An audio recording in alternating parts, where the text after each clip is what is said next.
Well, it is time now to know what's on the front pages of the Nigerian newspapers. Joining me now is public affairs analyst Shijibumi Adebiyi Bennett and political technocrat Dr. Dayo Kayode. Gentlemen, good morning. Thank you for joining us on TVC Breakfast.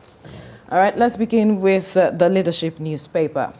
Citing neglect, IDPs resort to begging, prostitution, drugs. Citing neglect, IDPs resort to begging, prostitution, and drugs. So you find that story on the front page of the leadership newspaper. To the front page of the Blueprint now, insecurity. Navy nabs 3 kidnappers at POS point in Kaduna. Insecurity. Navy nabs 3 kidnappers at POS point in Kaduna. You find that story on the front page of the Blueprint. On the front page of the Business Day now, revised PIB won't guarantee Nigeria's energy security. Revised PIB won't guarantee Nigeria's energy security. That story on the front page of Business Day. To the Daily Times now, World Bank tasked on electricity projects in Nigeria, $500 million fresh aid. World Bank tasked on electricity projects in Nigeria, $500 million fresh aid. That story on the front page of the Daily Times. To the national economy now, where power outages cost Nigeria 10.1 trillion naira annually. The World Bank speaking there. Power outages cost Nigeria 10.1 trillion naira annually. World Bank. That story on the front page of the national economy. To the Business AM, hawkish CBN joins skeptical central bankers against crypto. Position puzzles analysts, say global banks JP Morgan, Morgan Stanley, Citibank already in on crypto. You'll find a story on the front page of the Business AM. To the Daily Independent now, weak naira, lockdown fears, stagflation threaten recovery. Weak naira, lockdown fears, stagflation threaten recovery. That story on the front page of the Daily Independent. To the Nigerian News Direct now, no going back on cryptocurrency ban. CBN speaking there. No going back on the cryptocurrency ban. You find a story on the front page of the Nigerian News Direct. On the front page of the Punch newspaper now, petrol price may hit 190 naira as oil nears $60 a barrel. Now, so we know that depending on what exchange rates you use, the pump price should be between 185 naira and 200 naira per litre. Moman. And there are so many riders here. We will be looking at that story shortly. Well, let's quickly move to the front page of the Daily Sun. Headers crisis may lead to civil war, Shoyinka warns. Says Buhari's silence gives impression he is complicit. Yakasai Junaid Hanga blast Nobel laureate. Middle Belt Forum PRP back him. You find that story on the front page of the Daily Sun. To the Daily Trust now, 26 killed in Kaduna, Edo, Osun attacks. Customs officer, 4 others abducted in FCT. Taraba NLC chair regains freedom. That story on the front page of the Daily Trust. To the Nation newspaper now, rampaging bandits kill 19 in raid on 2 councils, houses, shops, church burnt. Troops gunned down 52 in Zamfara forest. The Nation newspaper there for that story. To the Guardian newspaper now, government needs 2 trillion naira to immunize over 200 million Nigerians.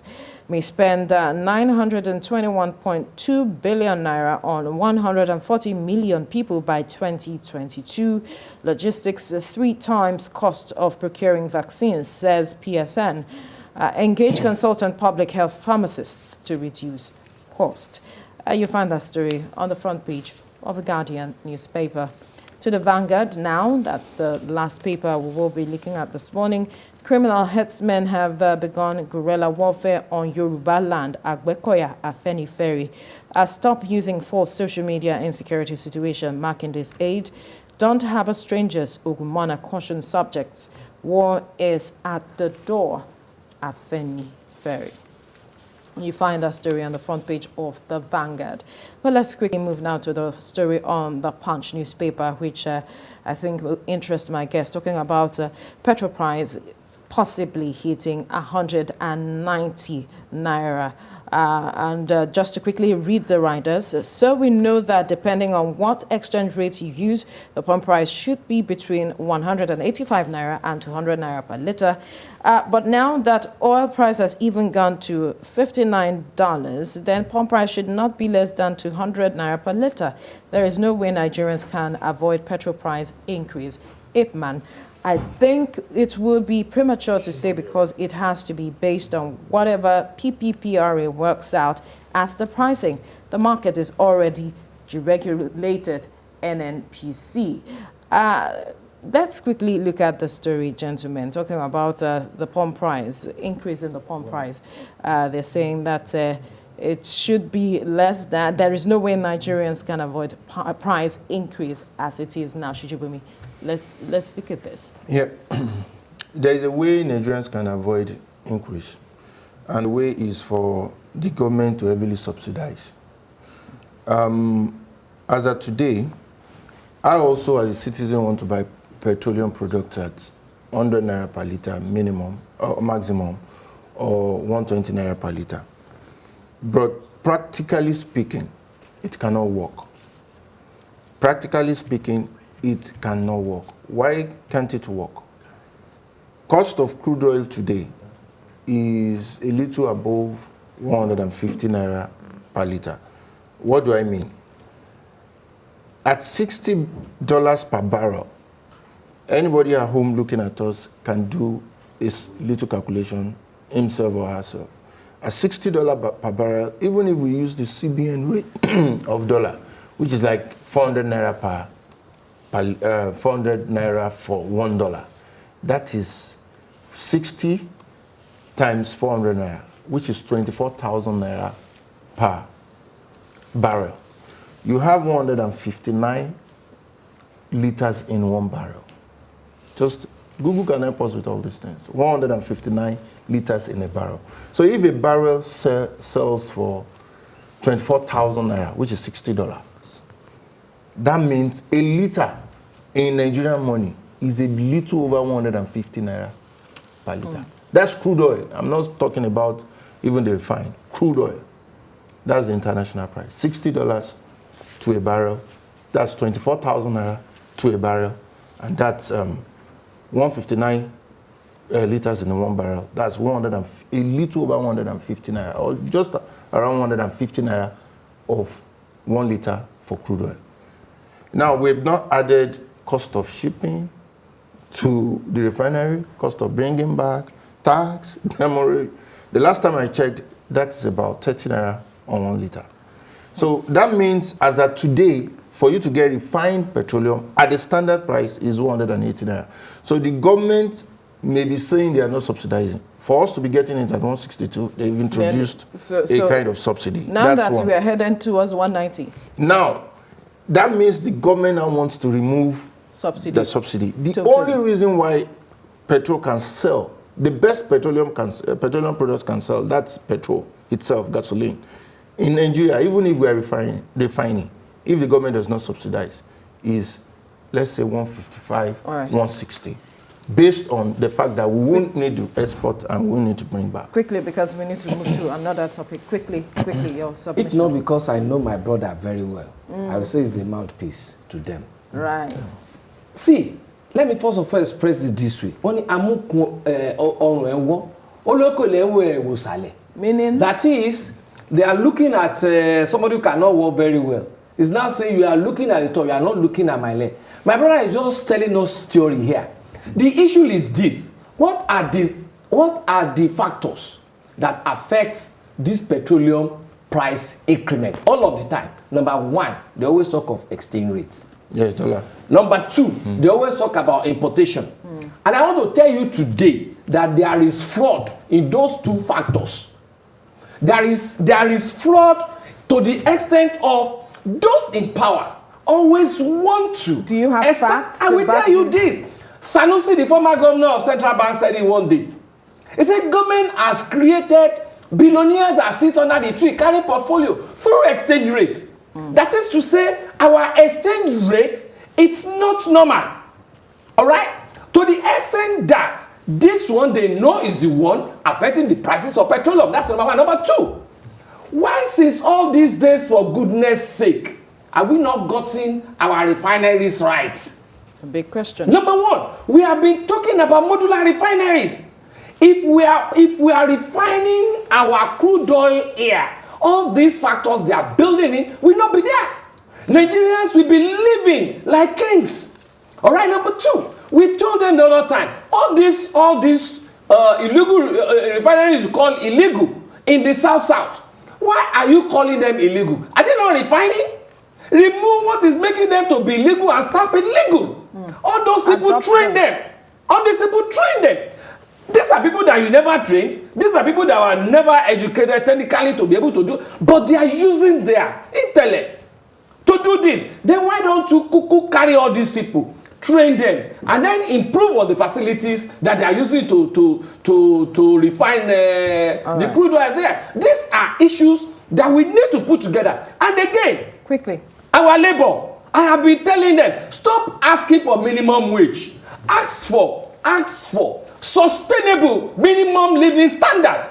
Right. To that extent, they know that the moment they increase this, it will affect that salary, and they know that they have to come and pay these people. So to that extent, they'll be careful in interpreting with all these things. So these are issues that need to be put together in proper perspective for us to get out of this imbroglio that our political leaders have put us. All right, let's quickly move now to the front page of the News Direct, talking about that story that generated a lot of controversy over the weekend, talking about cryptocurrency ban, which it's not a new policy. Yeah. The CBN just brought a memo re-establishing its stance on cryptocurrency, and that's generated a lot of reaction. And some persons have come out to say that Nigeria is seemingly not catching up with developments across the world. But we have also seen other countries that have also talked about a ban of the cryptocurrency as well. Now, the implication of this is what a lot of persons are looking at. Can Nigeria actually, stop technology? Can we really wage this war against technology? I wonder how you see this development with the CBN, Shijibumi. I don't think we can stop technology, and the only thing Nigeria can do is to lag behind. Because this has come to stay. We have some countries that still don't understand it. Russia is not also legal in Russia. It's not legal in China and some other countries. I think Turkey as well. Yeah, so if you don't understand something, I think what you are supposed to do is to get the facts right about it.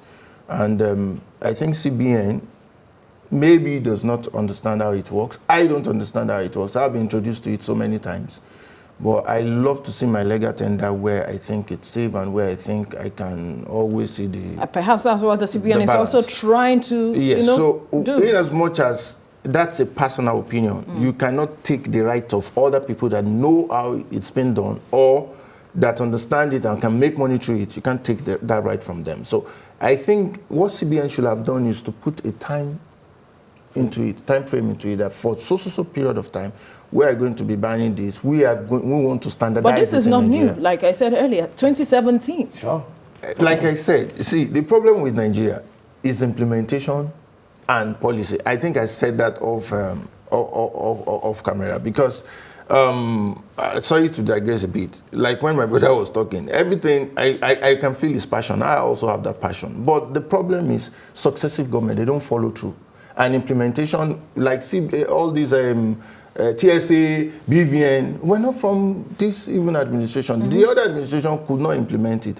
What he was saying about petroleum stuff, the refinery was sold by Obasanjo before. Yadra came, revoked it. We wouldn't have been here. So all those things are policy flip-flops.